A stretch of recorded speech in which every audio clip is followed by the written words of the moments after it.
सूरज ढल चुका था, लेकिन राजा समर सिंह के महल में रोशनी अब भी जगमगा रही थी। विशाल सिंहासन कक्ष में राजा अपने मंत्रियों और सेनापतियों के साथ बैठकर युद्ध की रणनीति बना रहे थे। पड़ोसी राज्य मालवा ने उन पर आक्रमण करने की तैयारी कर ली थी और यह युद्ध अवश्यंभावी था। लेकिन इस दरबार में सिर्फ राजा और उनके वफादार ही नहीं थे। वहां कुछ ऐसे चेहरे भी मौजूद थे जो छिपे हुए गद्दार थे।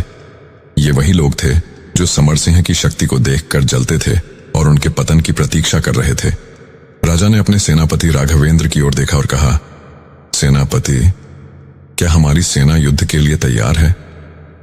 राघवेंद्र ने सिर झुका लिया, लेकिन उसके चेहरे पर एक अजीब सी उदासी थी। राजन, सेना तैयार तो है, लेकिन मैं आपको आगाह करना चाहता हूं कि हमारे महल में कोई है जो हमें धोखा देने वाला है। राजा की भौहें तन गईं। क्या तुम जानते हो कि वह कौन है? राघवेंद्र कुछ कहने ही वाला था कि तभी कक्ष के द्वार धड़ाम से खुल गए। एक सैनिक दौड़ता हुआ अंदर आया और घुटनों के बल बैठते हुए बोला, महाराज, राजकुमार अधिराज ने हमारे ही सैनिकों के साथ मिलकर महल को चारों ओर से घेर लिया है। पूरे दरबार में सन्नाटा छा गया। राजा समर सिंह अवाक रह गए। उनका अपना पुत्र राजकुमार अधिराज, जिसने बचपन से ही उनके साथ युद्ध कला सीखी थी, वही उनके खिलाफ साजिश कर रहा था। राजा समर सिंह क्रोधित होकर खड़े हुए। तो यह खेल भीतर से ही खेला गया था। अब उन्हें समझ आ चुका था कि महल के भीतर कुछ लोग पहले से ही राजकुमार अधिराज के साथ मिले हुए थे। गद्दार दरबार में ही बैठे थे, लेकिन कौन, यह अभी स्पष्ट नहीं था। सेनापति राघवेंद्र ने आगे बढ़कर कहा, महाराज, हमें तुरंत महल की रक्षा करनी होगी।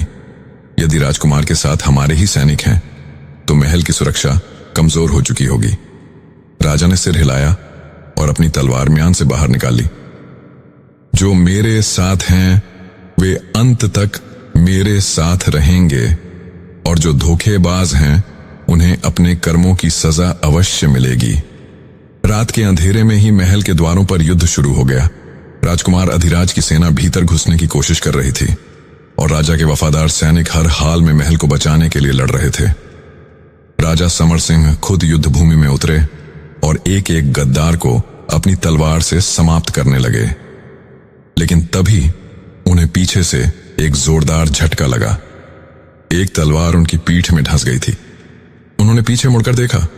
वह कोई और नहीं बल्कि उनका विश्वास पात्र मंत्री गौरवेंद्र था।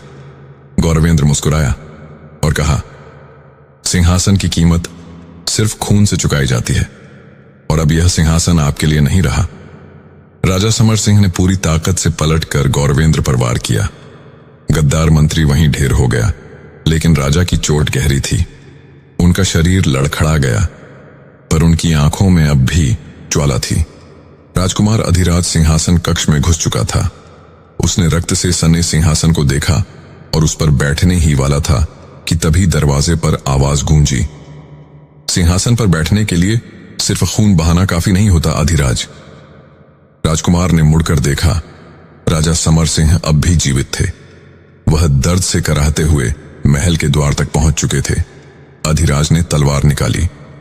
आप बूढ़े हो चुके हैं पिताजी, अब यह राज्य मेरे अधीन होगा। महाराज ने कहा, राज्य कभी गद्दारों को स्वीकार नहीं करता, और जो पिता का ना हो सका वह इस भूमि का क्या होगा। फिर एक भयंकर युद्ध हुआ। अधिराज ने पूरी ताकत से वार किया, लेकिन समर सिंह अब भी एक महान योद्धा थे। उन्होंने आखिरी वार किया और अधिराज जमीन पर गिर पड़ा। महल अब खून से सन चुका था। धोखेबाज खत्म हो चुके थे, लेकिन राजा समर सिंह भी अपनी अंतिम सांसें ले रहे थे। उन्होंने अपनी तलवार उठाई, सिंहासन की ओर देखा और एक आखिरी बार मुस्कुराए।